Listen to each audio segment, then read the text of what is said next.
Hello, hi. My name is Scott Kuhner. I am the Director of Adult Vacation. I know some people here, a lot of new faces. It's very great to have you here. Thank you for coming. At camp, you will hear thank you a lot. Sometimes it'll be very quick. Thank you. And then we go off and we go to the next thing. Sometimes it'll just be a head nod, and sometimes it's an actual thank you. Please know that we are always incredibly thankful for all the work, time, and energy you're going to be putting in the camp. It's going to be hectic. It's going to be a lot of stuff happening. It's going to be challenging. A lot of new stuff is going to hit you guys. We are thankful and grateful for you jumping into the deep end of the pool here and coming to camp. The second thing I want to say that's very important is welcome. At Esopus, we like to say welcome home. We're not in Esopus, but we're summoning it here with us. Who here has been to Esopus before? Many of you. That's great. I'm so glad. You've had good experiences, I assume? Yeah? Esopus is a magical place. A lot of great things happen. There is camp, there are retreats, people get to do explorations on their identity, they get to work on and through challenging things in their life. Sorry, it's my phone. So this is a very important place for a lot of people, and a lot of great things happen there. The reason why it is, and the reason why we say welcome home, is because it's a place where people feel loved and accepted. There's a warmth there. You can't go to Esopus and go on a retreat or have a really good time at camp without feeling that warmth, without feeling that acceptance, without feeling like you're at home. Esopus is a wonderful place. It's not in and of itself magical. The building itself isn't necessarily magical. Do we know why it's magical? Do we know why we feel so special when we go to Esopus? You can answer if you want. You don't have to. It is that way is because we make it so. We make it a place that is loving. We make it a place that is accepting and warm. Again, camp is going to be a little hectic and crazy, especially if it's your first time there. It's a challenging place, but it's an accepting place. It's a warm place. It's a loving place. So my challenge to you guys and my hope for you guys, we're going to do a lot of different training pieces here. If you're ever curious, like, well, what should I do now? I'm not sure. Camp's crazy, whatever. Go back to that. This place is warm and accepting, and it's loving. That's what you guys should also focus on doing. If you're ever not sure what you should be doing, that's it. There's a couple people here, and there's a lot of people on that Zoom that have never been to property, never been to Esopus, never been to camp, never been on a retreat there. It's a scary, challenging thing to do. They're being very brave. A lot of you guys know each other. A lot of you guys have a social group there. That's great. Have a good time. Enjoy each other's company. But that circle that you feel so strongly about, that social circle, just crack that open a little bit. For the person from Roselle, for the person from Miami, for the person from Chicago, wherever they're from. We want Esopus to be accepting and loving and warm for everybody. Campers, counselors, any parent that steps foot onto that property. That's what Esopus is about. Just one more little thing. It's a little sad. Religious life, brothers, Marist brothers, that's not a common choice in life anymore. People don't choose to become a brother, choose to become a priest necessarily. There's less and less brothers. It's a sad thought. But they're passing on their tradition to us. This is why I'm telling you all this. This idea of hospitality, warmth, acceptance, love, so making Esopus what it is. We are trying to do that, and now we're passing it on to you as well. It's your first time. We don't expect you to do it all at once. It's your first or second year at camp, but this is what I'm asking you guys to do. That's pretty much it. That's my welcome. Thank you, guys.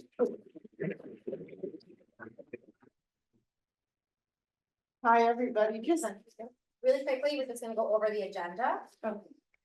We're starting here with our TW icebreaker. We're gonna move into some breakout groups that are very specific topics. We're gonna talk about behavior, communication, expectations at camp, and you get the opportunity to meet the directors of the camp you're volunteering at or the camp. Some of you are going to more than one. And then we're gonna come back in here for a wrap up. It should be about 10 or 15 minutes, and then our day is done.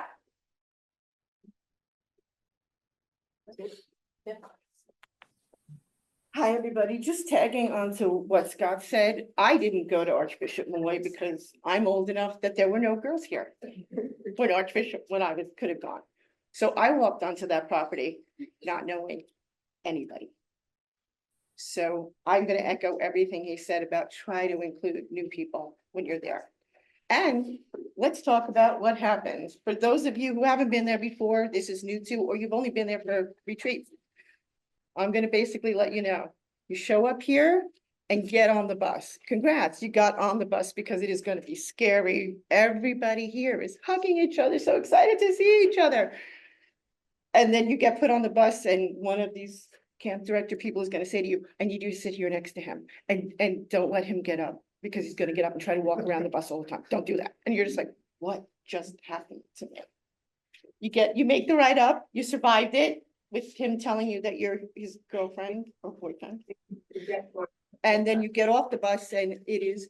Well, I mean, they're entitled to it. You're screaming, people are hugging me. I don't know people. Oh, I'm so glad you came back. I've never been here before. Oh my God, what's happening? And another director is running by you going, we're taking all the luggage and we're putting it in the rec rooms. If you're lucky, you've been there before, you have an idea where that is. You might not. And each camp calls the different rooms, kind of different things. So they're not all the same. Pay attention. And then after that, we're going to the chapel. There's a chapel. What are we going to do in the chapel? And there is another person you've never met before who says, are you going to be David's counselor? I'm his mom. I'm going to show you where his stuff is and everything else. And I'm going to show you how to put the cream on his feet. Welcome to Esopus. You're in a brand new world with a whole new culture. It's going to get better. You're going to literally be like, I can't do this. I don't know what's happening. And you'll figure it out and get there by Friday. But it is a whole new world and a whole new culture.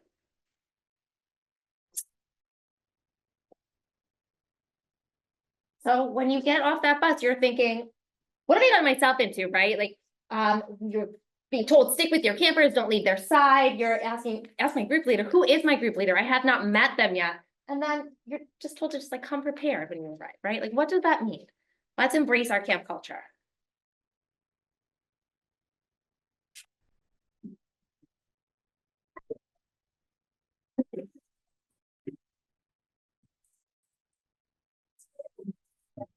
Welcome to camp. Camp is when you're at camp, the expectation is that you are just friends with your campers. You're playing with them, you're joining them in the pool. You want to light up their faces like our campers on the screen right there. Your job is to make them feel welcomed and like it's their home just as much as it's yours. You're joining them, you're doing activities with them, you are playing games with your campers. You want them to feel like they're wanted, they want to spend time with you, they're enjoying your company and you're enjoying theirs. Embrace it, it's silly, it's fun. We have wrestlers, we are joining each other at the pool. There are plenty of activities that we have. Just be ready to participate, ask questions, ask your group leaders, and come talk to us if you have questions. So this is a typical day at camp. And this is gonna look a lot different from what you guys are used to doing and seeing at Esopus. A lot of you guys raised your hand when we asked who's been there before, probably for a retreat, maybe freshman camp. And when you came up to Esopus before, it was for you. You guys were the center of attention. It was about you. It was activities that you guys like. So your commitment to camp is going to be the complete opposite of that. Your commitment is going to be a selfless commitment. So this is what your schedule is going to look like. You're going to go in the pool twice a day. Even if you hate the pool, you're going to pretend you love it because it's about the campers. You hate art, you're going to pretend you love art because your commitment is going to be selfless. This is our campers' vacation. We're going to talk a lot more about that later, but this is their vacation. They wait all year for this. Okay. So what you're committing to doing is to making this the most special week of their year. So you're going to see Esopus through a totally different lens, and you're probably going to fall in love with it just like all of us did. All right, good morning, everybody. My name is Molly Grace Trainer. I am going to talk to you about communication, but before that, I'd like the DAP camp representatives to introduce themselves to you because they will be spending a week with you at camp. Okay. My name's Dana. I'm one of the directors. We have Wayne. My name's Wayne. I'm with one of the other directors. Henry, I'm one of the other directors as well. Miriam Kelly, you wanna? I'm Kelly and this is Miriam. We're both interpreters and we've been doing camp for a while. So we're gonna talk a little bit about what is communication and then how the expectations are for you to communicate with both your campers, your group leaders, and also your directors. So communication is the act of giving, receiving, and sharing information with a partner, right? It's a way to build a relationship. And there's many different modalities and ways to communicate. So we're gonna talk a little bit about what our body language is communicating and what our words are communicating to our campers, our group leaders, and our directors. Social communication is super important. It is your body language, it's your proximity. So if I'm standing really close to Dana, maybe we have a good relationship and we're friends, or maybe I'm making Dana uncomfortable and she wants me to step away, right? Eye contact and eye gaze, right? Sometimes we are looking directly in someone's eyes when we're communicating. In your group, I think it's more of like focusing on hands up. It's still eye contact. Your facial expressions, your attention and focus, and then the way that we talk. So the volume, the speed, formal and informal register, the pitch, and your intonation. Is there like an implication also with sign? Facial expression. There's more. So greeting someone is social communication. Interpersonal expectations, having conversations, initiating with someone, taking turns and not interrupting, asking questions, answering questions, terminating conversation, and then being assertive in your conversation and communication. So at camp, we really want you to focus on being present with your campers.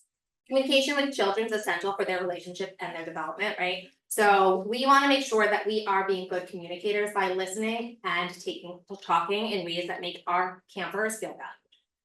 We want them to feel like they're home. We want that value. Communicating well with our campers helps develop those skills for them to communicate with other people.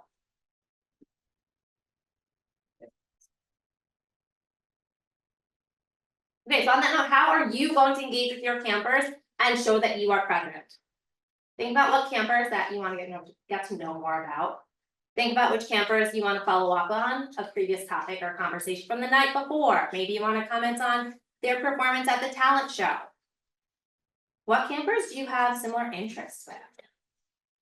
What campers do you want to play a game with? Perhaps a camper is really interested in pool games. Or maybe there's a camper that loves riding bikes and so do you, and that's an activity that you can connect with them on. And then which campers are you planning on engaging with to make a deeper connection with?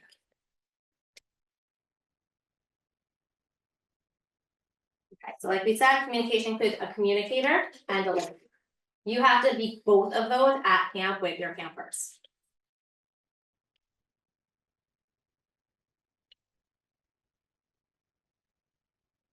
And not everyone communicates vocally, especially at your camp, right? So there are so many different ways to communicate with your campers. Some campers use gestures and pointing, or they'll pull you to an area to show you something. Some campers use picture exchange. Some use sign. Most of your campers will use signs to communicate. Some campers use simple words and phrases, and then sometimes they use something called an output device or a talker. We have had campers that come up with iPads as AAC devices, so, So this is relevant. yes. Yes, it's all relative. Right, so also remember, being a good communicator means you are present with your campers. Pay attention to those nonverbal cues. Are they getting close with you while you're having a conversation? Are they stepping away? Maybe they don't want to talk about that anymore. Use visual supports when you can. Ask questions to clarify. Sometimes our campers get really excited and they speak so fast and we need them to slow down. And then give them wait time. Sometimes it takes a minute for them to process what we're asking or what we're telling them to do.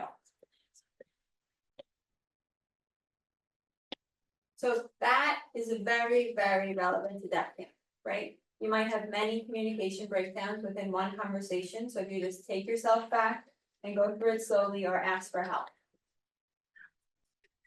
And I want to highlight what Dana just said, it's okay to ask for help. The expectation is not that you know everything to do in any sort of communication breakdown, right? Ask your directors, ask your interpreters, there are people in your general vicinity that can support you in a communication breakdown. Yes, and I wanna highlight that, even like, so say you don't know sign and somebody's signing to you, it doesn't mean that they are being clear. Okay, just because you don't speak the language, they could also be unclear and we might struggle. So it might take a few more exchanges to figure out what they're talking about. Be hard on yourself.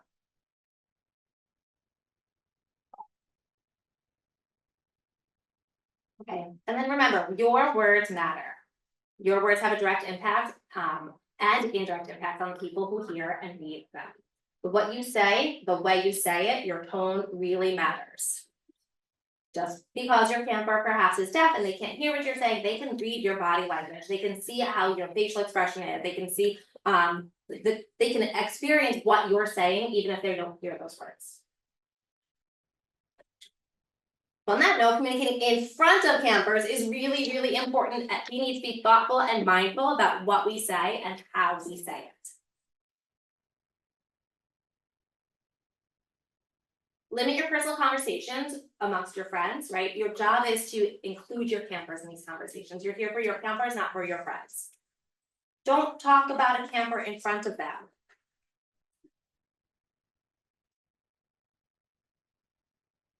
And then try to include them in any conversations about that. Oh, we're gonna go to the pool. Do you want to get changed now? Don't make that decision for them. Let them be part of that.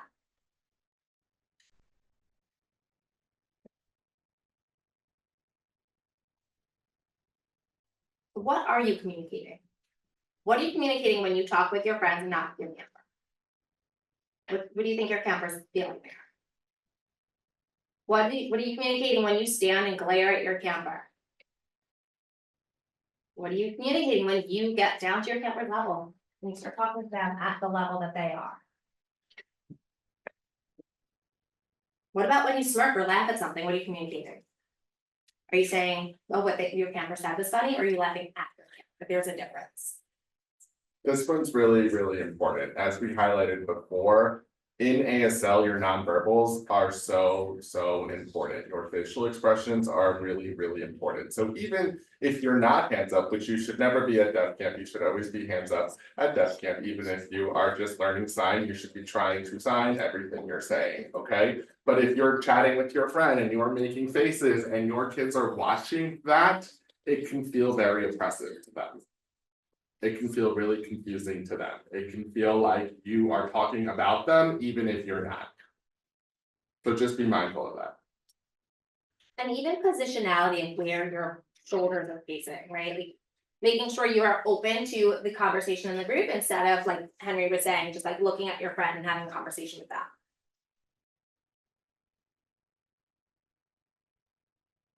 So some communication considerations. Respect the use of peripheral vision and don't demand your camper to provide eye contact. Some campers will, some campers like it, but many don't. Give space during a conversation, don't hover over them.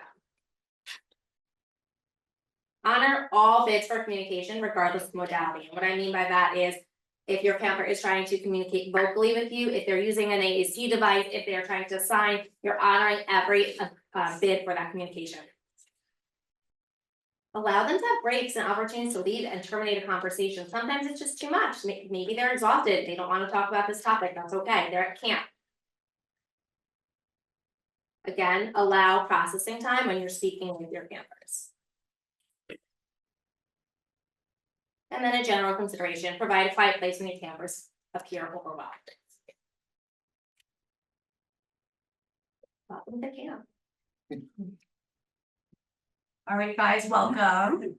We're gonna talk a little bit about the expectations that we have of you guys while you're at camp. Henry and Dana and Wayne, feel free to jump in at any time. I'll just start with the introduction. My name is Jen. I'm one of the Kids 2 directors, and I've been coming to camp for about 15 years.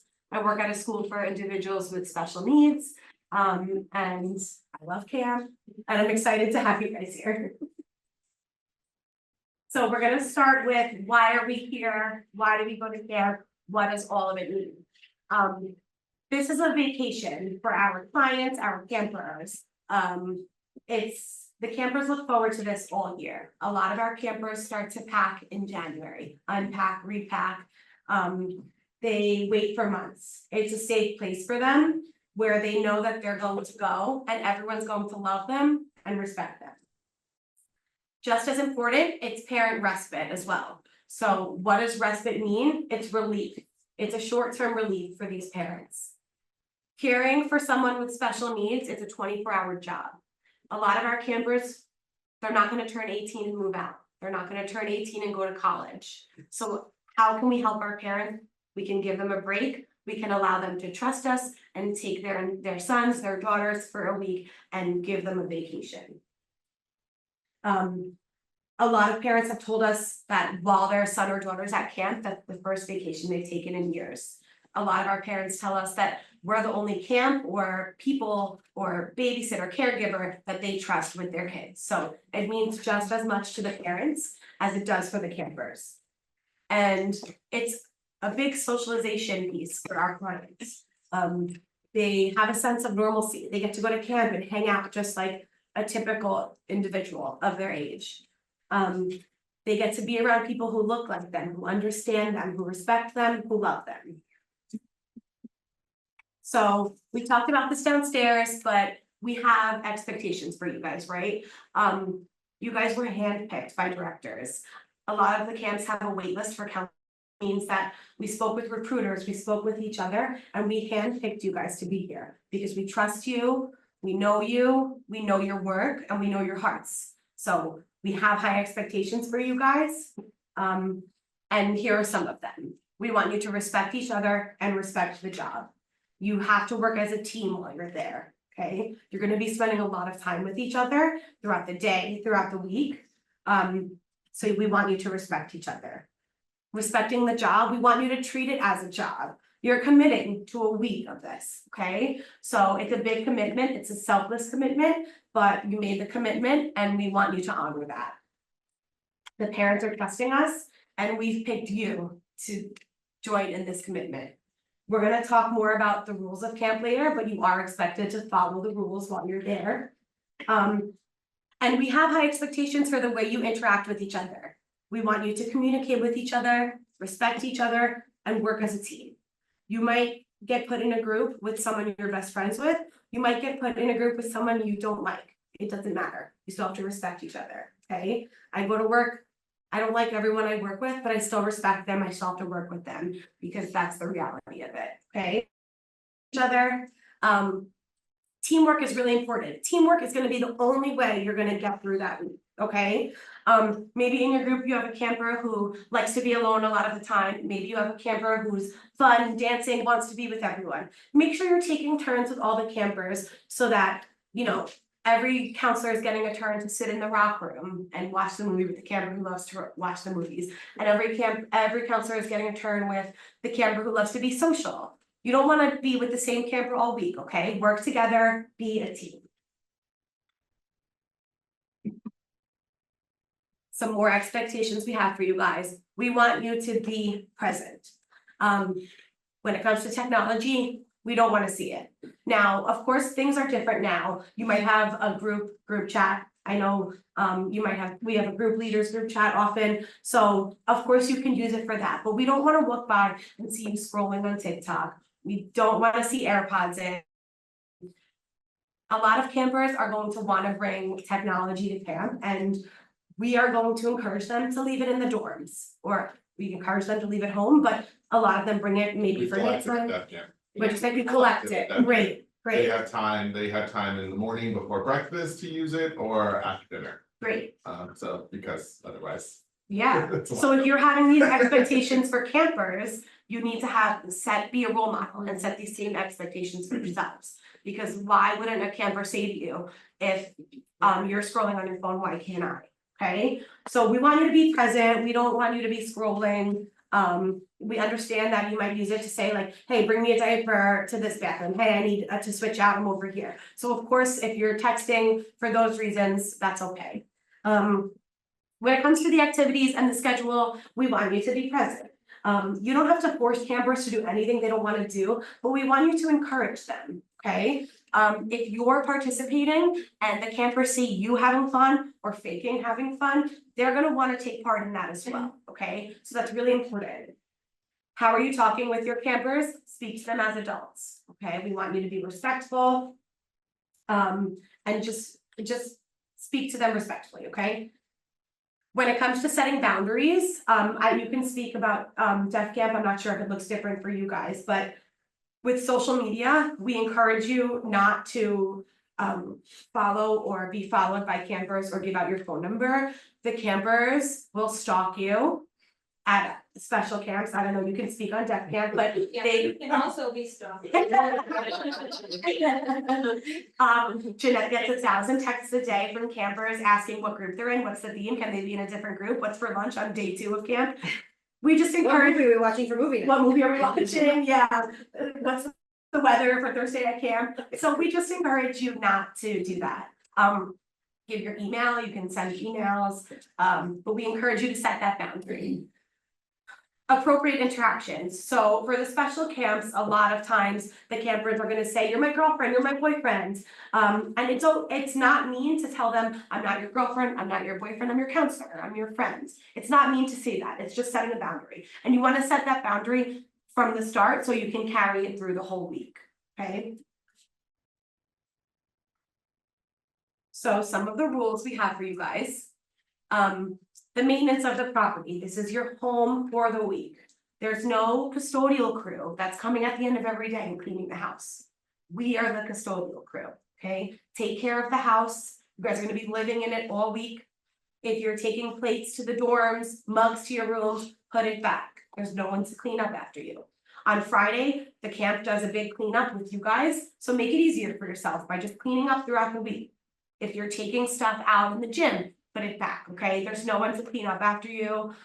You know, we're treating you guys as adults, so we expect you to act as adults. Clean up after yourselves. Encourage your campers to do so as well, okay? When it comes to attire, we want you to look work appropriate. We don't want to see crop tops, no short shorts. When you're going in the pool, we want your bathing suits to be appropriate. So girls, we encourage one pieces.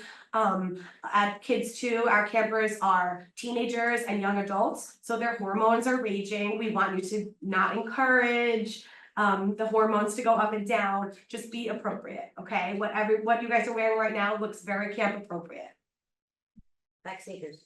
Yes, pack sneakers, pack sunscreen, pack clothes that you don't care if they get messed up. We're gonna be, you know, taking walks, you're gonna be in the mud, you're gonna be doing water play, you're gonna be doing all kinds of things. Don't bring your best clothes, okay? Don't bring sunglasses that are designer, bring things that you don't care if they get broken. Bring the Target ones. Bring your Target ones, yeah, your Amazon. Don't bring designer, no Ray-Bans, nothing, please, because it probably will get lost or broken, okay? So just bring clothes that you don't care if they get broken, they get lost, they get messed up. Technology we talked about, interactions with each other, we want you to be respectful. You cannot post campers on social media. And nighttime behavior, after the campers go to bed, you guys will have a curfew, but you will have time in between to hang out with each other. And we expect you to behave appropriately. That means no drinking, no drugs, and you're behaving appropriately with each other. Only do things that you would call your mother up and tell her that you're doing, because Jeanette will make you call your mom if you do something inappropriate. What you did, so please be appropriate. I like that rule. It's like, If you wouldn't tell her about it, don't do it. Okay, so when you're stepping off the bus, we talked about this downstairs. It's a little bit overwhelming. At this point, your commitment has begun, right? It already began if you were on the bus. I hope this, if it doesn't look the same for Jeff, just jump in. But at this point, your full priority is your campers. You're not getting off the bus and looking for your bags. You're helping that camper that you're with to get to the chapel. You're just taking 10 bags and bringing them into the rec room, okay? So at that point, you're not getting your bag and going to unpack. You're just continuing on with your commitment, okay? It's all hands on deck. All hands on deck. Hands on deck. Yeah. Typically what we do is we'll come into the dorm and like make sure everyone's getting settled. And we'll send her like, okay, we go to pool immediately, so we send the counselors to the dorm to like, okay, go pick a bed, change into a bathing suit, and then we'll see you at the right, like, so we'll have time for that. That's usually the setup for us. Similar. And for special camps, it'll probably look like going right to the chapel. Some people are getting bags into the rec hall. Everyone else is in the chapel with the campers. The supervision begins, right? And we'll break up into groups. You'll find your campers. You're gonna search through that mountain of bags for their bags. You're still not worried about your bags, okay? And then you're gonna help them unpack. For us, we label our beds. Do you guys label the beds in the dorms? You were just pick. No, but we usually keep them by groups. Okay. So we keep them by groups, give them a little autonomy, let them think, but like pick here. Yep, yep, But it's the same setup. We go to the chapel, divide into groups, great. give assignments for the week. And yeah, that's pretty much. Yep. same And setup. for special camps, the beds will be labeled. So you're gonna look for that name, look for the bag and bring it to the bed. So we talked about this downstairs, but we're gonna give you guys a schedule in the morning. It's gonna be a long day, but it's gonna be fun. It's gonna be worth it. You're not going to love everything we assign you to, but we really want you guys to be engaged, be focused, be present. And then the campers will see that and wanna do the same. We want you to try to stay on schedule.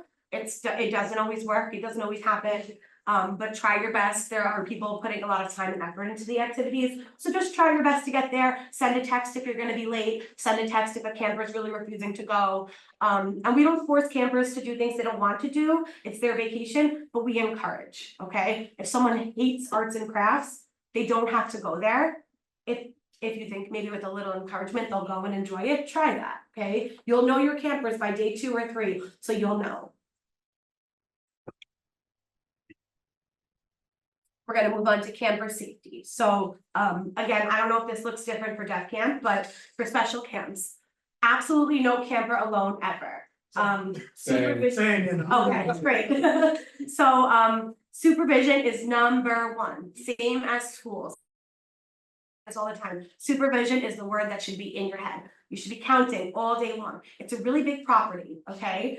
Your campers should be in your sight at all times. No one should ever be alone. I don't care how independent you think someone is, you follow them, you stay with them, okay? If there is a different situation, like I know at adult vacation, there are a couple campers who are independent, the directors will tell you. Other than that, assume everyone you need to be with, okay? Just for our population, we do always want them supervised, right? Like, but if you have a 13-year-old boy who needs to go to the bathroom, okay, you're not gonna follow them to the bathroom, but you are gonna stay nearby. You're gonna go into the vestibule and stand right there so you can see the door for the bathroom. And like, he's not gonna feel like you're on top of him, right? But you're still, a counselor should be with them. They should not be going to the bathroom alone because they could get into some trouble doing that, right? Oh, I just went to the dorm. I've often seen campers, oh, I just went to the dorm to get my hearing aid.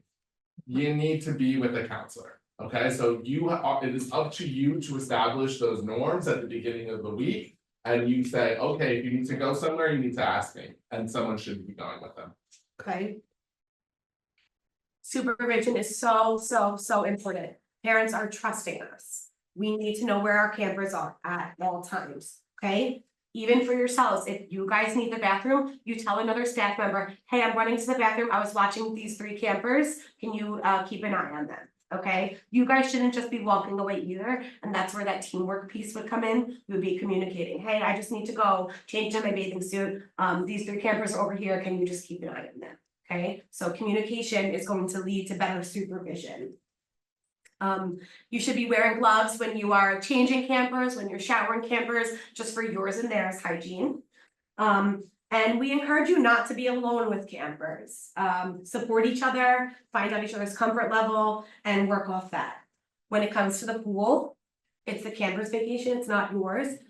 Sorry, but we don't care if you don't like the pool. If your camper likes the pool, you have to go in. I'm sorry, I hated the pool. I hated it. Every time I had to go, I was getting my bathing suit on, I'm like, oh my God, not again. But then I left the dorm with a smile on my face because it wasn't about me. Maybe I felt cold, maybe I didn't want to go in. It wasn't about me. So I went in with a smile. And once you're in, you have fun anyway. So, but it's about that. And it's Like I said before, Def Camp is pool camp, okay, and if it's not your pool camp, it's your camper's pool camp, Yes, okay? yes, the supervision piece carries over into the pool. You're not going into the pool and standing on the edge and tanning. You're playing with the campers, okay? You're with the campers, you're playing whatever game they wanna play, you're engaging with them, okay? Make them feel special, make them feel like you want to be with them.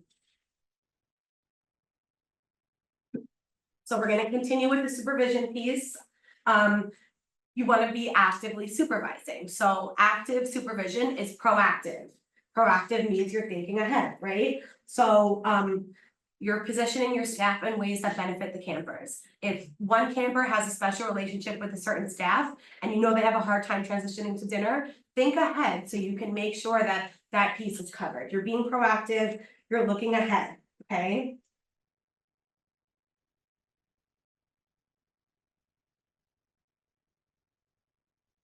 So supervision, it's proactive, it's focused.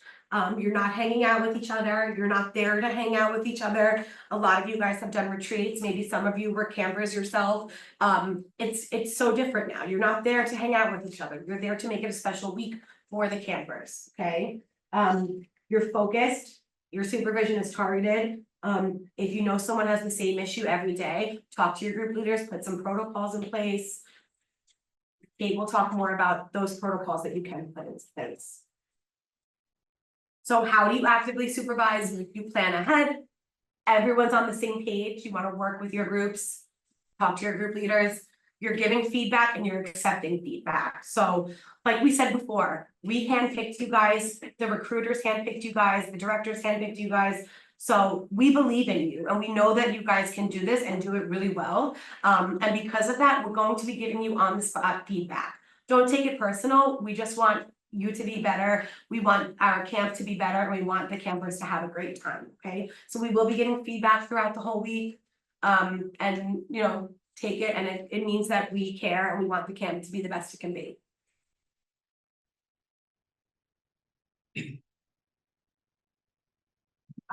For group dynamics, so you're gonna be spending a lot of time with the groups that we place you in. And each group will have 1 or 2 group leaders. They're senior staff and they are there to help you follow their lead. We picked them for a reason. We picked them to model for you and to show you what it should look like, okay? Communicate with them and communicate with us. We want to hear from you guys.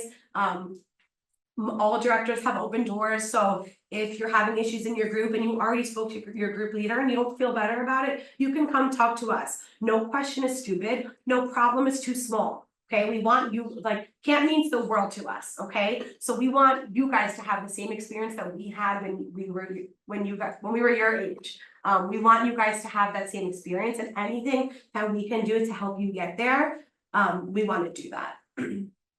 Ask questions, work together. Camper treatment, this one is super, super important. So the privacy of the campers.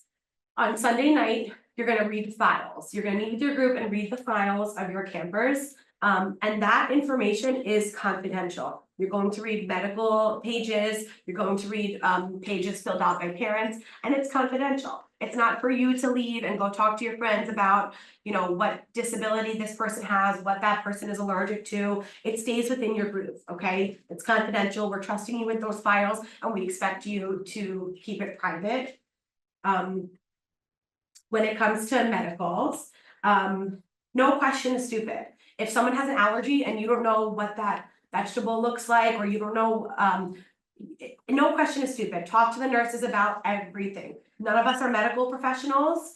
The nurses are, and that's what they're there for. I stop in there all day long with questions. I don't care how annoying I am. We want to get it right, okay? All medications that campers bring, even vitamins, should be going to the nurse's office. So we ask parents to put it in a separate bag and bring to us at check-in.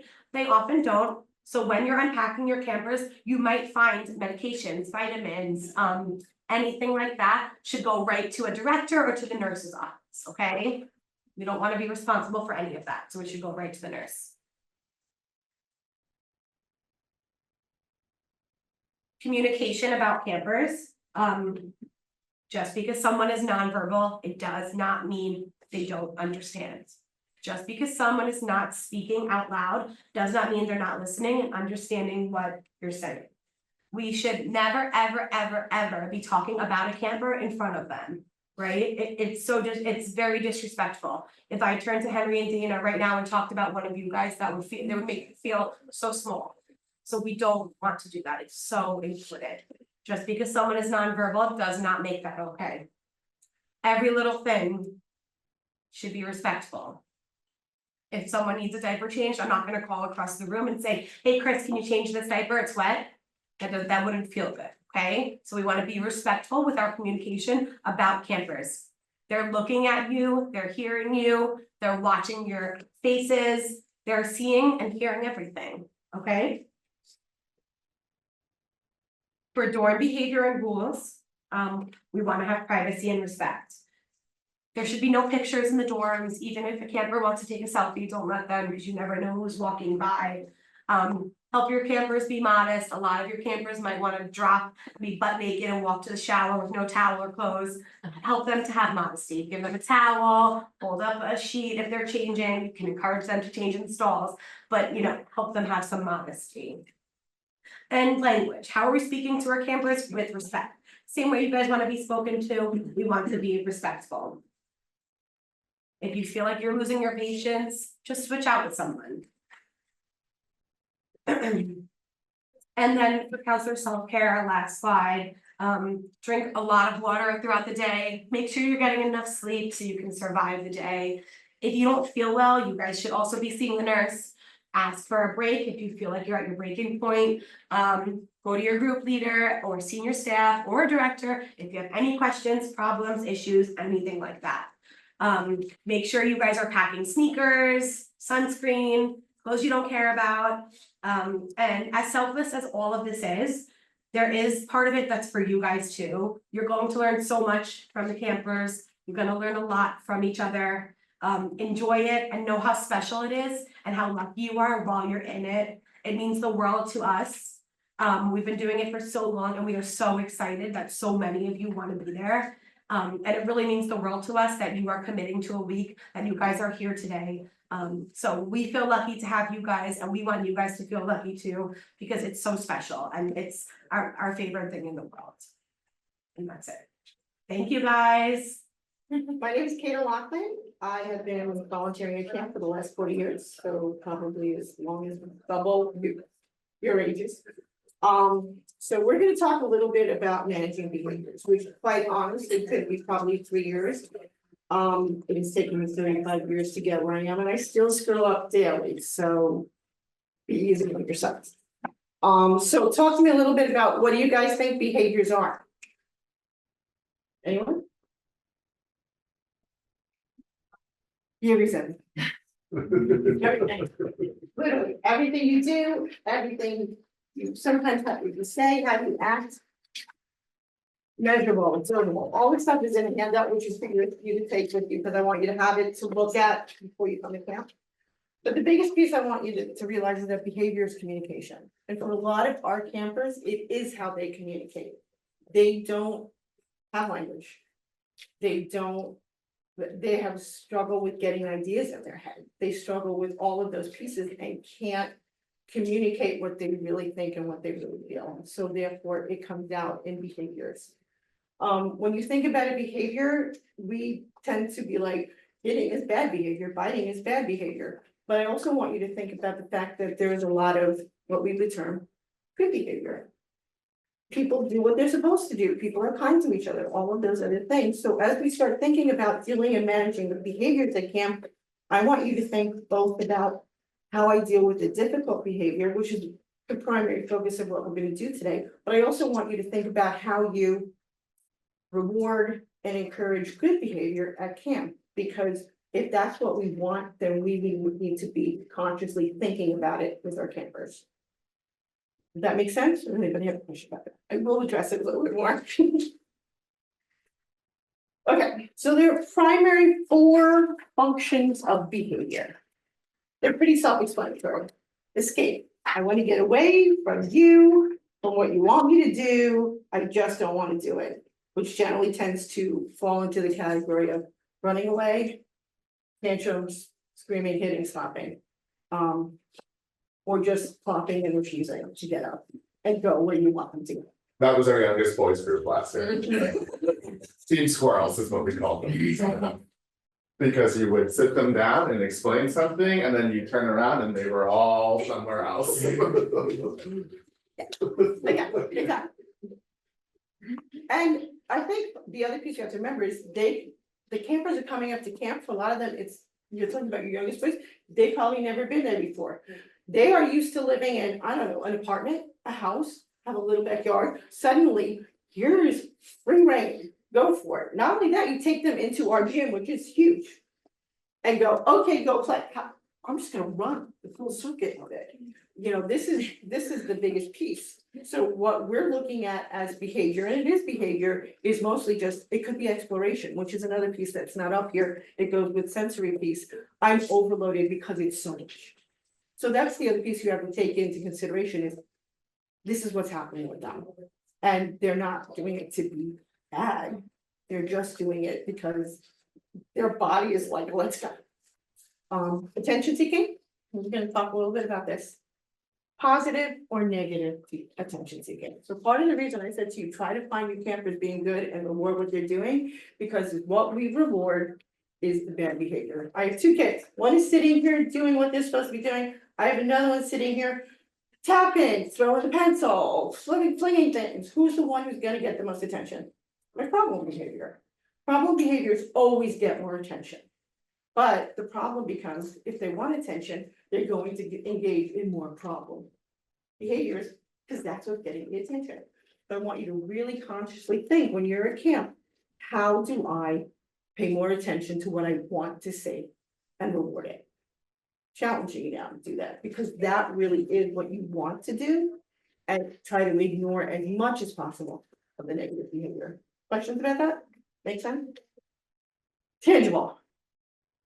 He has an ice cream cone and I don't. I want it. What happened? I scream, I yell, I hit, and when I'm told no, I discuss no. Suddenly it's even bigger. If you can, try to not use the word no. It's hard. It's the first thing out of your mouth. I mean, literally I had a child come in the room the other day and they're like, I want to play. And I'm like, no, we're not doing that. And I was like, why did I say no? Instead of using, you can use negative statements. We're not doing that now. It's not time for that. Maybe we can do that later. When you say the word no, and think about it yourself, when someone tells you no to something, you're like, it automatically goes to angry. It automatically goes to frustrated. So try to make this a little bit more. I know that you want that. We can't get that for you now. Let's see if we can figure out, or maybe can have a trick with it. And sensory seeking. For a lot of our campers, they have systems that when they're regulated, they need to do rocking, they need to do hand flapping, they need to do anything that kind of makes them feel a little bit calmer. And you'll see an escalation in those behaviors when they're nervous and when they're upset. We also have campers who really need to just walk around the property. And when I say this, they literally walk. Pulling up roots and with what they look like, spinning them, this is what we do all day long. When I take that away from them, they become very agitated. So you really have to look at that, and I'm hoping that most of that will be in their camp files and applications, so you know that. But we also, most of the camps have gotten very good about putting a lot of fidgets, about a lot of sensory things in place to kind of help them regulate that. But even the story you told about the boy, like little boys just like to run, their systems just want to do it, they have so much energy, they need to get it out. We also have a group of children who can have this almost like endorphin dopamine hit. So they kind of want to get in trouble because it excites them. So if you're gonna tell them not to do something and they're like, oh, she told me not to do it, I'm gonna jump off the table. And then it's how do you change that around so I can give them that feeling of excitement without having to do something dangerous. And there are ways you can do that. You can set something up. We're gonna set something up on the stage of the gym. We're gonna put a mat underneath it. You can jump off it. They're getting the same rush without having to do something that's dangerous or repetitive. So it's thinking outside the box, and I don't expect you guys to be able to do that. I expect you to be able to be like, this is what keeps happening, and some one of us to be like, that's what this sounds like. And again, 7 days. For most of us, it takes me 2 months to figure that out. We don't have 2 months, we have 7 days. So we're trying to just manage it. Sorry. So when we talk about behaviors, primary, what you guys are really talking about is when somebody is like, tantruming, screaming, slapping, fighting, punching, and hitting somebody else. What we see with a lot of our campers is they're very dramatic and loud, so it seems like this is where they're at. They're not always necessarily here. I think perception is the big piece of it. They tend to get agitated easily. They tend to be very rigid in how things are supposed to happen, and camp isn't like that. It's a different place and they get a little nervous. So really think about if there are ways to calm that down. But when you really are looking at someone who is raging, and it does happen at some of our camps, this is the stage where you can intervene and send it off in a different direction of not being a tantrum or not being something that rages. So somebody is really self-talking, really talking, walking in circles, is slapping stuff off, is doing all that other stuff. Once you've reached this piece and it goes to a peak stage where somebody's getting punched, somebody's getting hit, somebody really is screaming and yelling, I can't fix anything here. All I can do here is wait and de-escalate. So what you want is to try to get to this piece and have it go someplace else. It's difficult and it's hard. I'm only sending this to you so you know it. You literally could have someone get upset and they could be done for the rest of the day. I had a camper who got really, really upset because of something that happened when they were 6, and he is now in his 30s.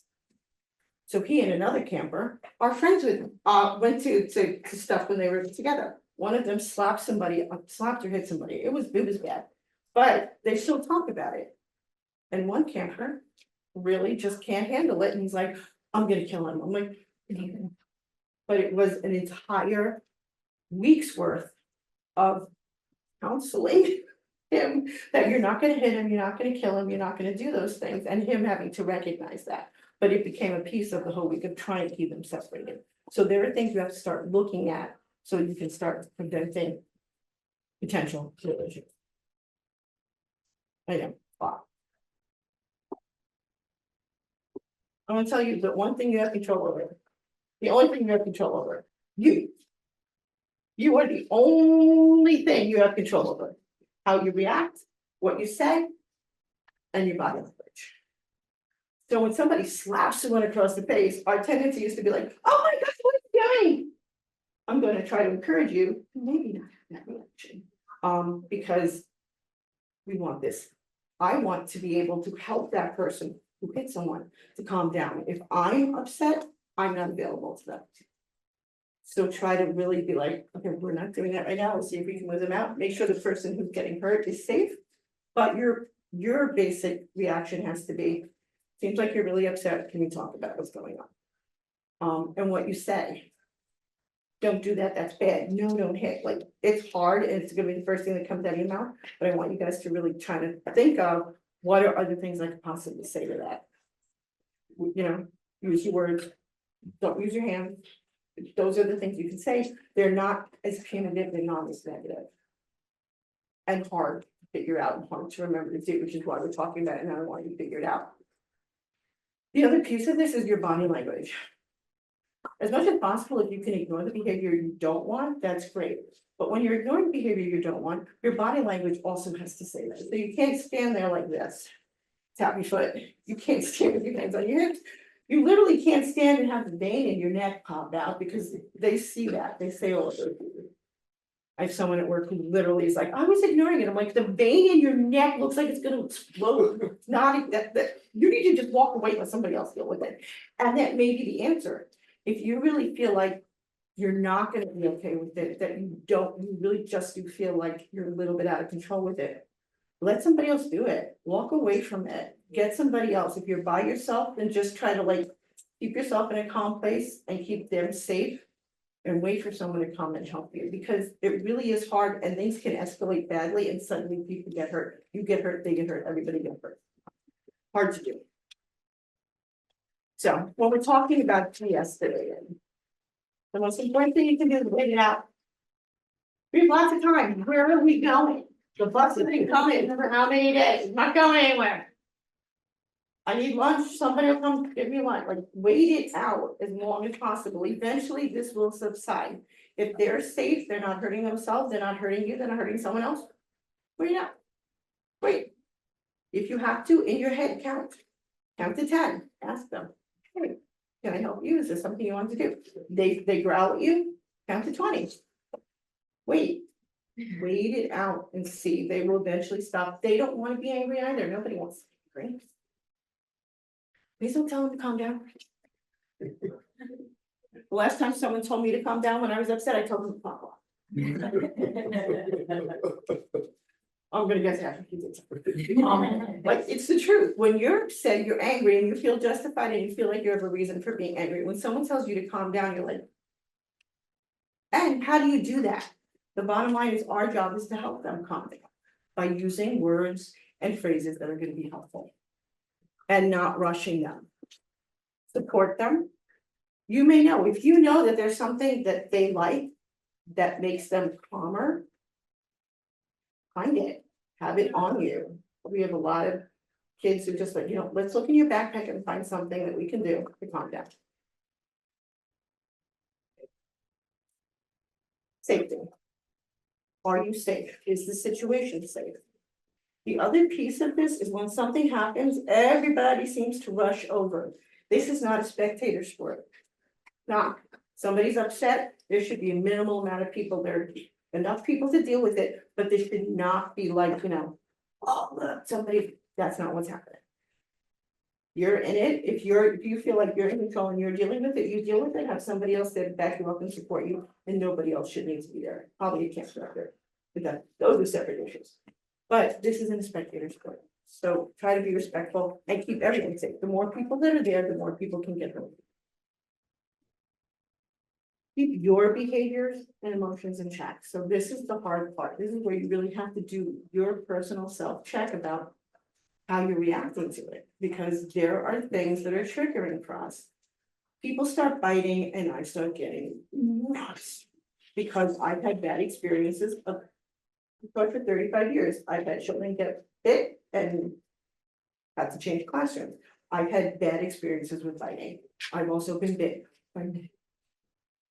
So it's a triggering thing for me. So if somebody's biting, I try to not involve in that because I know that it is not my forte.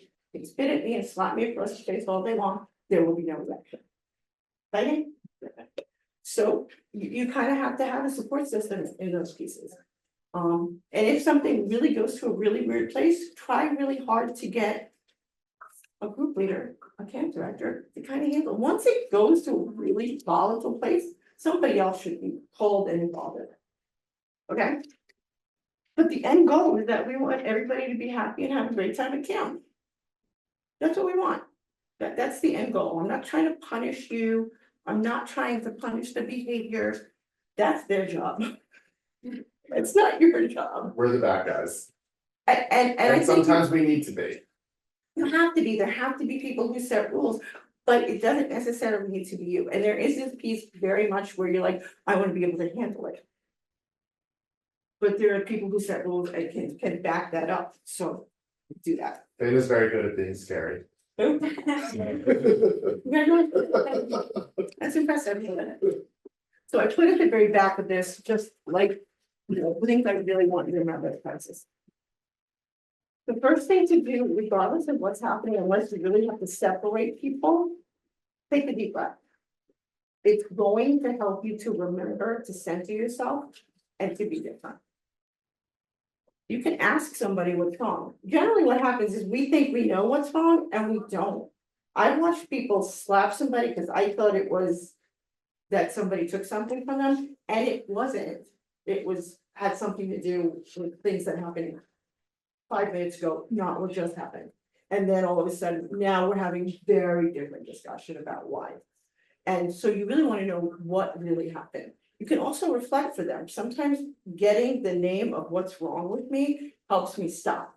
So there will be kids and like, you look really angry, and they're like, oh, and I'm like, are you frustrated? And they're like, because it is frustration. I'm not angry. Angry looks angry, but frustration, sadness, all those things can look like anger. So it is important to try to figure out what it is, and it helps them to stop if you can do that. So talk to them, calmly, not yelling. The other piece, which I haven't mentioned before, is please don't tell any camper that what they did is bad, that they are bad. No one is bad, people do bad things. I'm gonna say it again, no one is bad, people do bad things. I've had a camper who yelled at me, I'm bad, bad, bad, don't you know what bad is? And I was like, you're not bad, and it has been years of trying to get him to understand he is not bad, he just sometimes makes bad choices. And that really is the piece, you made a bad choice, let's see if we can make a better choice. Try to make it about the behavior, not the person, even if they are really annoying all week, and they might be. Wait, we talked about it for the whole time, wait, and get up. And the goal is that we go back to the group and everybody, the activity, that's the goal. Make sense? Questions? Yeah, there's one other thing I haven't talked about. Because I'm just not good at it. The other behavior and a more frequent behavior you're gonna see at camp is campers just popping down and not moving. Not going anywhere. You're gonna be like, Mom, we're gonna go do this, and they're like. And they're not even gonna talk to you, they're literally just gonna sit there and not talk to you and not move. On the floor, under a picnic table, on a golf cart, not getting off. It is the most frequent behavior you're going to see at camp. And the realistic pieces. Short of getting behind you and shoving them off, which I don't encourage you to do. There's not a whole lot you can do. In order to deal with this, change the person who's with them, because they might really just be more like, I'm not talking to you. And somebody else shows up and they might happily move for them. It happens frequently because they're not in conflict with me, they're in conflict with you. The other piece is know your campers well and know what they like and what they don't like, because you may be able to cajole them off by saying, hey, let's go, let's go by the kitchen and get a glass of water, or let's go get your backpack that has all your coloring stuff in it. If you know that this is a frequent thing, start to be prepared and have things with you to do that. I will be honest with you, for me, that is the most annoying behavior. You want to rip people's head off, I'm good, I can deal with that. You're not moving. Oh. And again, my answer is, wake them out. What are you doing? What are you sitting on the golf cart? What are you doing on the golf cart? Waiting. For what? I don't know. Also, if you ever see someone in that situation, ask them if they're okay. If you're walking by, hey, you good? You need help? You want me to get anyone? Yeah. That's important, right? Because for that person, it's exactly as Kate described. It's incredibly frustrating to be there forever with the same kid and have no one to help you, okay? Because sometimes you say to your group, go ahead, I'll wait with them, it's fine. And then it's a half hour later and you're like, I want to shoot myself right now. And it's okay. 2.5 hours later, 2.5 hours. I waited for 2.5 hours. So- No one realizing that we were nowhere near. Yeah. And it's my own fault. Because Well, that's what I I'm frequently saying, like, was like, I'll go with. if you're like on kitchen crew and you happen to walk by this person, offer them some help, see if they need you to get anyone, if they want you to tell anyone. Those sorts of situations help, because you don't always have your phone on you, maybe you're at the pool or walking up to the pool and you don't have anything on you. Things like that, just make sure you're helping. The other thing I want you to be aware of in terms of behaviors, we have a lot of typically developing kids, and all of you were middle schoolers at some point, and middle school kids can be assholes. That's just the truth, okay? And like, they can be, okay? So if they can be very covert about these behaviors, right? So you want to make sure that everyone in your group is being involved in the activities and no one is being intentionally left. Because those are behaviors that aren't so easy to see, but often happen. There's a group that'll be like, hey, come. You stay over there. Okay, like, it's very easy to happen, and we want to make sure that everyone is being involved, okay? My job in every day is being a counselor. If you need me to mediate, I will be there to mediate. That is my job, okay? So don't be afraid to ask for help in those situations. Tell your group leaders, we can set up something to make sure that everyone is feeling comfortable. Again, this is their week. We don't want anyone feeling excluded. We don't want anyone feeling like they're not a part of the community. Fair? Okay, thank you. Any questions? Yes. What? Timers. Timers. Yeah, sometimes. Yes, no, timers Timers, will so- save your life because timers are arbitrary, they're not my decision, time is time. And I had the conversation with the last two groups, you're going to be told a lot about don't bring cell phone out, don't have it out. There are two things I'm gonna say to you involving behaviors and things that we talked about. You're gonna have your phone on you because everyone's gonna have their phone on them, it's just the way life goes, except for me, I'll never have one. But make sure you get the phone numbers of at least 1 to 2 people in your group, so that if you are stuck in a situation, you can text someone and say, hey, I'm sitting out on a golf cart with so-and-so because we're not moving, just letting you know where we are, so they. Yeah. And if you are with your group and there's someone missing and it's been like 15-20 minutes and you haven't seen them, reach out to them or go look for them. Timers on your phone are going to save your life. Yes. Because somebody's gonna be like, no, I wanna stay at art. Rather than having well, everybody's leaving now and another group is coming. You know what, how about we do 3 more minutes, I'm gonna set my timer, we're 3 minutes, and then when it goes off, it's arbitrary. Sure. I've given you more time. And it's going off, and we're going, and then you can go. There will always be campers who will still protest that, but time is really off. Especially with And- transitions from one activity to the other. Yeah, It's an I easy- mean, we have other timers around that we can use, but, Cell phone time. and a lot of the kids really like to watch the numbers go down. They just really, for some reason, they love it tremendously, and it really does help regulate that, so. It's a good visual. It's a great visual, and they sell excellent, they're excellent apps, the visual timer, that's really helpful, so that was a great question, thank you. All right, thank you. Hi, everyone. That's gonna do it for our training today. They're just kind of wrapping up here and like kind of like separating out into different camps, which is gonna be kind of hard to do with the Zoom format. But like I said, we're going to send out all of the slides that were used today. And so if anyone has any questions, feel free to stick around, but you guys are free to go. Thank you so much for coming. Thanks for logging on. And let us know, or let any of your directors know if you have any questions. Bye. You don't have stuff you want to speak. I do. Yeah. Can you share this with yourself and then pull it up here? Makes sense. Okay. All right, guys, just a really quick thing. Communication at Def Camp is pretty much the most important thing, okay? And I know that a lot of you are in the beginning stages of learning sign. We all started somewhere, okay? I started where you were. I was not fluent at sign when I went. I still wouldn't say I'm fluent now. I'm not a native signer, you know what I mean? I am very, very proficient.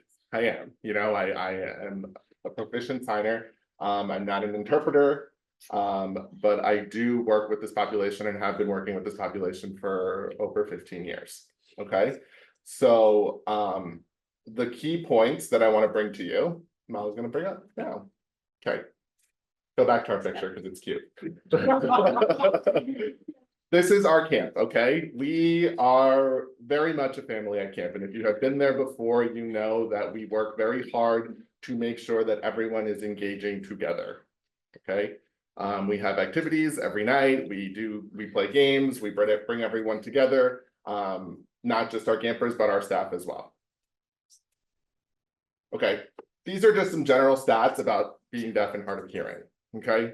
The most important thing that I want you to remember is that 90% of deaf children are born to hearing parents, okay? So your limited sign language skills might be more sign that they're experiencing at home. Okay, so already the skills that you have is making it feel more welcoming than some of their homes already feel. The fact that you are trying. Yes. So that's all we want to encourage you to continue to try, okay? Even if you can't, even if you feel silly, it's okay. There are people there to help you, okay? Most of the groups have someone who is a fluent signer and someone who is a fluent camp person. That's how we try to organize our group leaders, as camp person and fluent signer, okay? I want to quickly introduce you to Danny and Haley back there. Just raise your hands. Interpreters, okay? 2 more interpreters coming, so they will be out there at camp if you need help. These are the faces you need to ask, okay? Go on. Deaf culture, this is a big one, okay? Because being deaf is not just a disability, it is also a culture, okay? So we use lowercase deaf when referring to some sort of hearing loss. We use uppercase when referring to the culture, okay? And there are different aspects of culture. It's primarily the language that we use. Okay, ASL is a language and it is part of the culture. Okay, there are different parts of arts, movies. You will find out about that the more you speak to some of these campers. Okay, why is this important? It's important to know the population we're serving. At camp, we have a wide array of campers. Okay, with varying communication preference and needs. So understanding that some of our campers are fluent signers from deaf families and can sign circles around you. And they will be hard to keep up with, but there are also some who are significantly language deprived, who are still developing their first language, okay? So you will be teaching them the sign for pool, the Yes. sign for the food. You will be teaching that. So They may be older and you might be surprised. yes.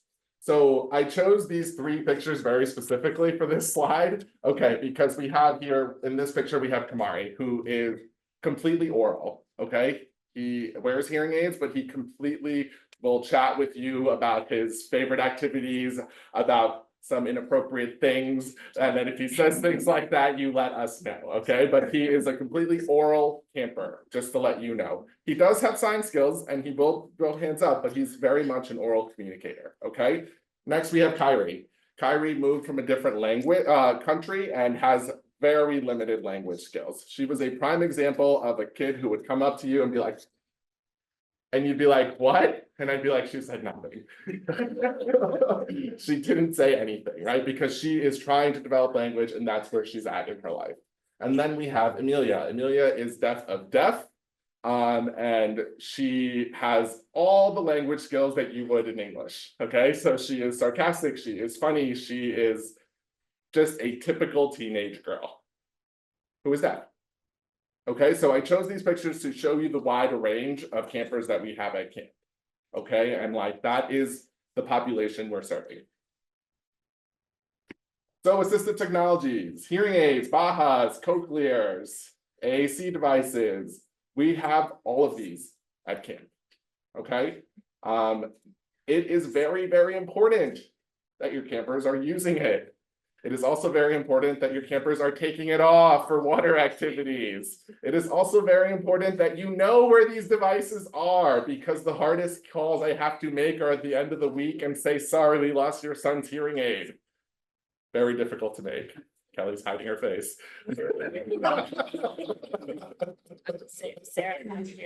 Yes. Both. They also need to be charged, correct, so remembering to charge them at night, we have ports in the front of the dorms for them. We do checklists both before when we get the application and then also on the bus, right? Because we have kids that say, yes, we have 2 hearing aids, then they show up to the bus, oh, we didn't bring them, it's fine. Okay, we make a note of that, okay? So Sunday night, we'll give you a list of everyone in your group and who has what. And we expect that to go home with them at the end of the week, okay? But just so that you know, again, this is how deaf kids communicate, right? Like this is how they receive information. This is an important part for our campers' identity development. Like I said, deafness is a culture. So it is part of their identity, much like your ethnicity is, your religion is, your nationality is. Deafness is part of their identity development. I just want you to be mindful of that when working with our population. Deaf life in the hearing world. Okay, I bring this up because for deaf children, it can be very difficult navigating the world. Navigating a hearing world that is not always accommodating. At camp, we never want them to feel like they can't navigate what's going on around them. It should be a very deaf-friendly space. It should be a place that they feel they have access to communication around them consistently. Okay, because it's hard enough for them out in the real world. We don't want that happening at camp for them. Like they said earlier, this is a week of vacation for them, and we want it to be as seamless and as smooth as possible for them.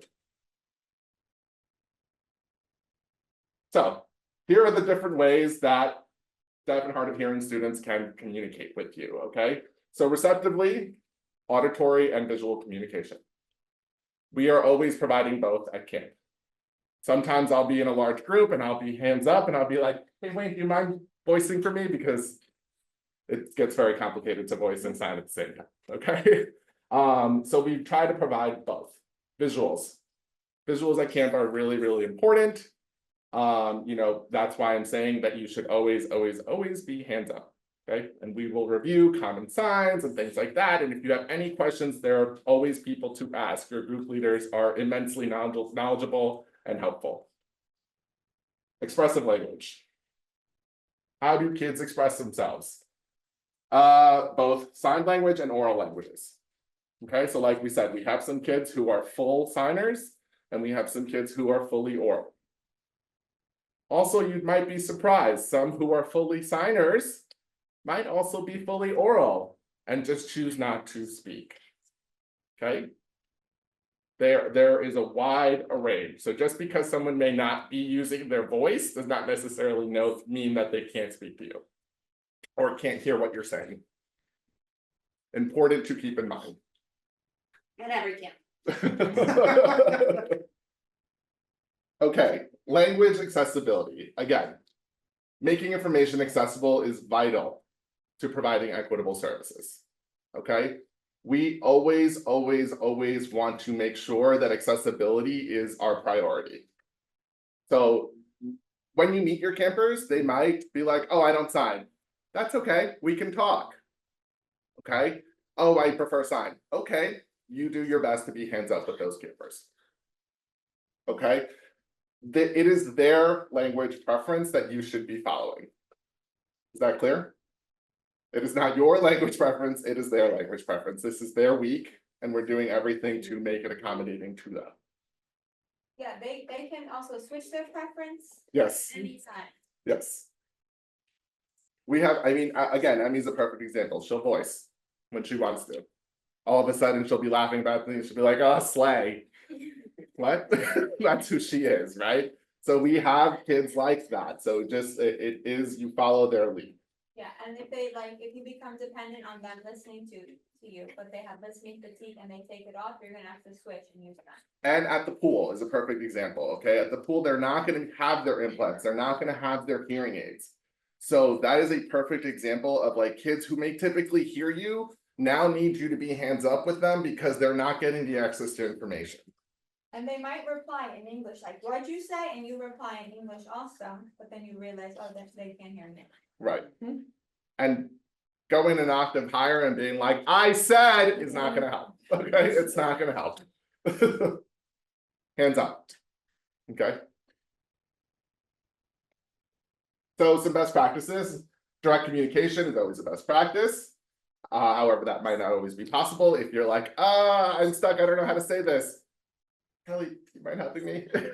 We can also like finger spell and like the Correct. campers that can spell, they could just sign the word to you and like they'll be teaching you and you guys could be teaching them. Correct. Our campers are so happy that you are just trying with them. Just remember that. The fact that even if you say, what's the word for that? Finger spell it, they'll tell you the sign. And that is how you will learn throughout the week. And believe me, by the end of the week, you will feel so much more comfortable if you are following these practices. Okay? Oftentimes, summer vacation or Christmas vacation, any vacation, the kids come back and like, what did you do? The answer is nothing. They don't have anybody to talk to on it. It's very boring. So this week is a highlight. Do you have questions? Right, we have a couple minutes. No questions, dumb questions. For those of you who have been there before, you know that many of our campers grow up there, feel very attached to being there. This is a week that they look forward to every year. They talk about it all year long. It is truly home for them, okay? And many of our campers come back as volunteers because they love it so much. Okay, like, so we have a lot, and to me, those are always our favorite staff because they understand it from both ends. Okay, and a lot of you might not understand it from the other end, and we do our best to help you understand how important this week is for them. Okay, you will all get something out of it. You will all feel your cup is full.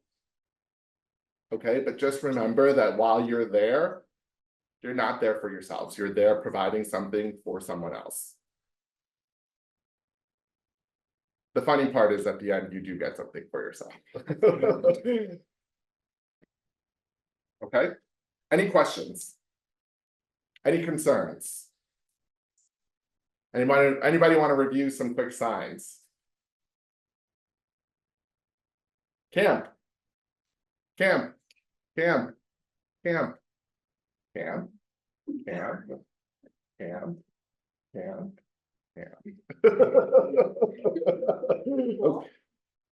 Go ahead. No, another way to learn during the week is when Henry's talking, you watch the interpreter and you take it in.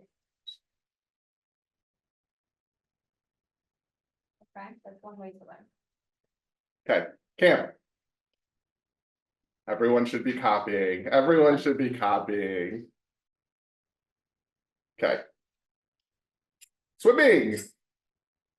Swimming. If you've never been to deaf camp, welcome to pool camp. Okay, we are pool camp. We go twice a day, every day, and if you cancel pool time, you will have a riot. True? True. True. Yes. Yeah. You will, okay? So we go twice a day, every day. So be ready to swim. Bring multiple swimsuits, okay? The other thing that this just reminded me of is just remember that our campers are all typically developing teenagers. Yes, so just, it will be in the expectations portion, but remember that in terms of the way you're communicating with them. Okay, you want to remember that they are teenagers. Okay, and some very close to your ages, because our 8th graders can be 13, they can be 14, they can be 15. Okay, so we never set an age limit for our camp. We say up to 8th grade, because depending on where they are academically, they can be in 8th grade at 15 years old. So that might be the same age as some of these. Okay. Good. Let's review some more. Bathroom. Bathroom. Bathroom, this is an important one. Okay, this is an important one. They'll also let you know like this. Swimming, bathroom, gym. Gym, art. Art. Carnival. Carnival, that's, it's not carnival. Nurse. Nurse. Nurse. Change, let's time to change your clothes, change for swimming. Help. Help.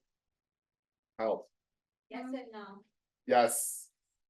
Yes. No.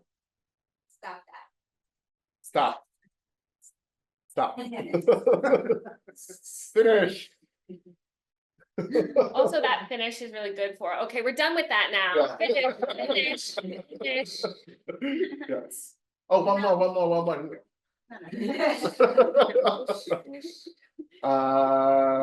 What am I missing?